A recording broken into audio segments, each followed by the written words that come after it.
Good morning friends. आज मैं आपके लिए पॉलिटिकल साइंस से रिलेटेड एक बहुत ही इम्पोर्टेंट टॉपिक प्रस्तावना संविधान की आत्मा preamble the soul of the constitutions लेके आया हूँ। सबसे पहले हम शुरू करते हैं कि प्रस्तावना संविधान की आत्मा क्या है। प्रस्तावना में भारत के संविधान की आत्मा विशेष रूप से मुखर हुई है। संविधान की आत्मा के अध्ययन से देश के नवयुवकों को देश प्रेम की नई प्रेरणा मिलती है, राष्ट्रीय एकता की भावना को बल मिलता है और संविधान के प्रति अमर आस्था जागृत होती है। प्रस्तावना में बहुत सारे गुण हैं जिससे ये कहा जा सकता है कि हमारे संविधान की यह आत्मा है। प्रस्तावना संविधान की प्रेरणा और प्राण है। यह प्रस्तावना भारतीय संविधान की आत्मा और प्राण है। कानून की दृष्टि से यह संविधान का अंग नहीं है, फिर भी यही उसका प्रेरणा स्रोत है। संविधान से स्फूर्ति ग्रहण करते हैं और डॉक्टर सुभाष के शब्दों में संविधान शरीर है तो प्रस्तावना उसकी आत्मा है।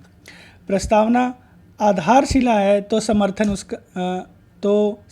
उसका उस पे खड़ी अट्टालिका है। प्रस्तावना निर्देश है तो संविधान के विभिन्न अनुच्छेद और उसके जो फैक्ट्स हैं वो उसकी सिद्धि के साधन हैं। अगला है नूतन भावनाओं एवं संकल्पों का बोध। यह प्रस्तावना नूतन भावनाओं एवं संकल्पों का बोध कराती है। इससे शासनकर्ताओं को नई दिशाएं एवं सामाजिक समानता और न्याय को प्रदान करने के लिए संकल्पों का बोध होता है। यह उद्देशिका संविधान का अमूल्य अंश है। यह संविधान की आत्मा और संविधान की कुंजी भी है। यह प्रस्तावना संविधान को उत्कृष्ट रूप प्रदान करती है और संविधान निर्माताओं के विचारों और उद्देश्यों को स्पष्ट करती है। अगला है प्रस्तावना संविधान की आत्मा है। संविधान की आत्मा कहते हैं प्रस्तावना को। इसमें संविधान के मूल सिद्धांतों और आधारभूत मूल्यों का समावेश है। हमारे सर्वोच्च न्यायालय ने बेरोजगारी मामले में अपना निर्णय देते हुए प्रस्तावना को संविधान अथवा अधिनियम के निर्माताओं के आशय को स्पष्ट करने वाली कुंजी कहा है। अगला है प्रस्तावना में चित्रित है स्वाधीनता संघर्ष की कल्पना का भारत। हम मान्यताओं को युगों से समझौते करते रहे हैं और विशेषकर जो विश्वास, निष्ठा और आकांक्षाएं हमने अपने राष्ट्रीय स्वतंत्रता संग्राम में दिखाई हैं वह हृदय संगम की संविधान की प्रस्तावना में पूरी तरह परिलक्षित होती हैं, दिखाई देती हैं। अगला है प्रस्तावना पर किसी वाद या एक विचारधारा का प्रभाव नहीं है। वर्तमान युग में अनेक विचारधाराओं का प्रादुर्भाव हुआ है और विश्व के विभिन्न संविधान के ऊपर इसका प्रभाव स्पष्ट रूप से झलकता है। चीन का संविधान जहां मार्क्स से भरा पड़ा है, वहीं अमेरिका का संविधान क्रांतिवादी और पूंजीवादी दर्शन पर आधारित है।